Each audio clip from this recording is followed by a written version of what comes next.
Hikayat si miskin. Pada suatu hari, hiduplah seorang raja dan istrinya yang diusir oleh Batara Indra. Dan setelah beberapa waktu, istri si miskin pun hamil. Tuan, saya sangat ingin buah mangga yang dari istana kami yang dulu. Tuan, kau tahu itu tidak mungkin.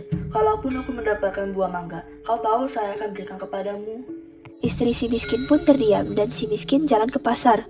Datanglah si miskin ke seorang pedagang di pasar itu. Karena kasihan pada si miskin, orang-orang lain yang berada di sana juga ikut memberikan barang-barang kepada si miskin. Ada yang memberikannya nasi dan bahkan ada yang memberikannya kain baju. Dan si miskin pun balik ke hutan.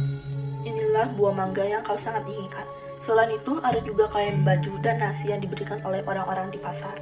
Namun, istri si miskin menangis dan berkata, Tidak, saya tidak ingin buah mangga ini. Saya hanya ingin buah mangga dari taman raja. Jika saya tidak dapatkan buah itu, sebaiknya saya mati saja.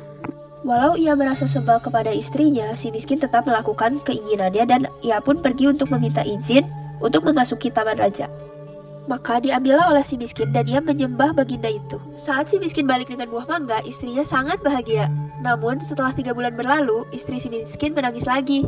Dan sekarang ia menginginkan nangka dari taman raja. Si miskin pun balik ke taman tersebut dan dapatlah ia buah nangka untuk istrinya itu. Selama ia hamil, istri si miskin juga mendapatkan banyak barang dari orang lain. Setelah beberapa lama, istri si miskin pun melahirkan seorang anak lelaki yang tampan rupanya dan dinamakannya Marakarma, yang berarti anak di dalam kesulitan. Sejak Marakarma lahir, Allah Maha Tinggi memberkati si miskin. Miskin menggali tanah dan ia menemukan banyak emas. Lalu, si miskin meminta kepada dewa agar tempat hutan yang mereka tinggal sekarang menjadi sebuah kerajaan. Permintaan sudah terkabul. Ia menamakan kerajaannya Puspasari, yang dikuasai oleh si miskin yang namanya diubah menjadi Maharaja Indra Angkasa. Dan istrinya yang mengubah namanya menjadi Ratna Dewi. Tak lama kemudian, seorang putri lahir. Putri tersebut dinamakan Nila Kusuma. Maharaja Indra Angkasa mencari peramal untuk meramalkan bagaimana nasib anak-anaknya di masa depan. Namun, ini dengar oleh raja dari negeri lain, dan raja tersebut merencanakan untuk mencari peramal yang akan berbohong. Maka, peramal tersebut dipanggil dan mulai meramal di hadapan Maharaja Indra Angkasa bahwa nasib anaknya akan membawa celaka dan kesialan pada kerajaan Puspasari. Lalu, kedua anaknya dikeluarkan dari kerajaan Puspasari, tetapi mereka dibekali dengan barang-barang. Kedua kakak beradik itu pun tinggal di hutan. Lalu, Marakarma meninggalkan adiknya. Namun, banyak orang yang mengira dia mencuri, sehingga ia dipukul dan dibuang ke laut. Marakarma dan adiknya pun terpisah. Marakarma didamparkan di pangkalan raksasa. Di sana, ia bertemu dengan seorang putri bernama Cahaya Keirani yang sedang ditawan oleh raksasa tersebut. Marakarma menyelamatkan putri tersebut dan mereka diselamatkan oleh seorang nakoda kapal. Namun, nakoda tersebut jatuh cinta kepada istri Marakarma. Ia membuang Marakarma ke laut. Lalu, Marakarma ditelan oleh ikan nun yang mengikuti kapal tersebut. Ikan itu pun terdampar di pangkalan nenek Kabayan dan ia menyelamatkan Marakarma. Di saat yang sama, adik Marakarma kawin dengan anak raja negeri tersebut.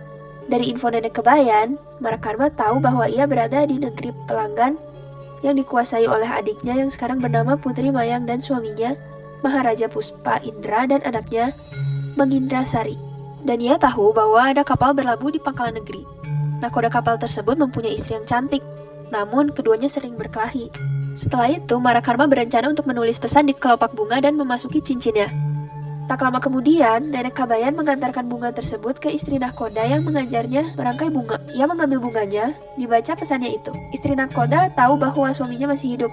Nenek Kabayan menyampaikan rencana Marakarma bahwa ia harus naik ke istana bertemu dengan Putri Mayang. Saat Cahaya Kairani bertemu dengan Mayang Mengurai, ia menangis karena rupa Mayang Mengurai mirip dengan rupa suaminya. Lalu, Cahaya bercerita dari awal sampai sekarang. Lalu, Mayang Mengurai tahu bahwa kakaknya masih hidup. Dengan hal ini, Raja Mangindrasari memerintahkan rakyat untuk datang ke istana dan menyuruh Cahaya Kairani untuk bertemu dengan Marakarma. Raja juga memerintahkan nenek Kabayan untuk menjemput Marakarma. Lalu, turunlah kuda bersayap bernama kuda Sembaranit, serta 40 kepala pasukan. Saat nenek Kabayan sampai ke rumahnya, ia terkejut melihat Marakarma dengan baju lengkap, dan mereka pun pergi ke istana.